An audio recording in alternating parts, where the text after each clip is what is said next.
24 नवंबर 2024 को जनपद संभल में कोर्ट के द्वारा दिए गए आदेश के अनुसार हो रहे सर्वे में विघ्न डालने और वहां पे उपद्रव करने और हिंसा और आगजनी करने के आरोप में कुल 12 अभियोग जनपद संभल में पंजीकृत हुए थे।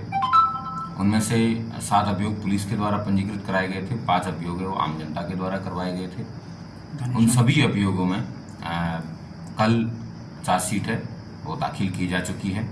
उनमें सबसे महत्वपूर्ण 335/24 जो उस दिन हुई हिंसा की कंस्पिरेसी के बारे में लिखी गई थी।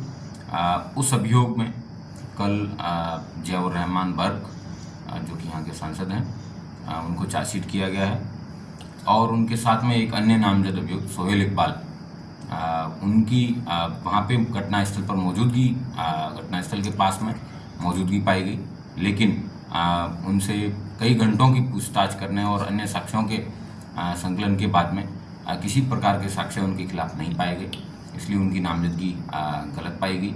और इसके साथ में 23 अन्य लोग को गिरफ्तार करके इस केस में ऑलरेडी जेल भेजा जा चुका है।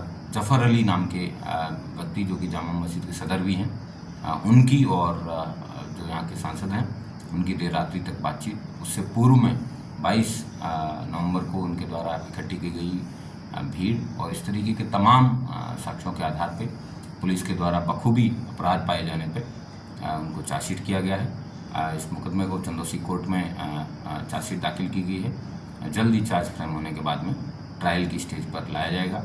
अन्य मुकदमे ट्रायल की स्टेज पर आ चुके हैं। उन सभी के अंदर पुलिस के द्वारा प्रभावी पैरवी करके सजा कराई जाएगी। कुल 92 अभियुक्त अभी तक इस हिंसा में गिरफ्तार करके जेल भेजे जा चुके हैं।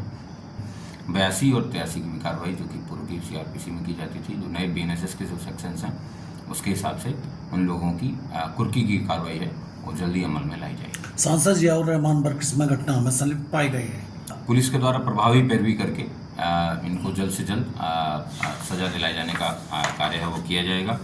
पुलिस को अन्य जितनी भी एजेंसीज हैं जिसमें क्राइम सीन रिकंस्ट्रक्शन करवाया गया था, चाहे उसकी रिपोर्ट हो, चाहे बैलिस्टिक रिपोर्ट हो, चाहे FSL की रिपोर्ट हो, मेडिको लीगल रिपोर्ट हो, इस तरीके की तमाम इंडिपेंडेंट एजेंसी से आने वाली रिपोर्ट्स हैं वो पुलिस के द्वारा इकट्ठी कर ली गई हैं और उन सबको माननीय न्यायालय में भेजा भी जा चुका है।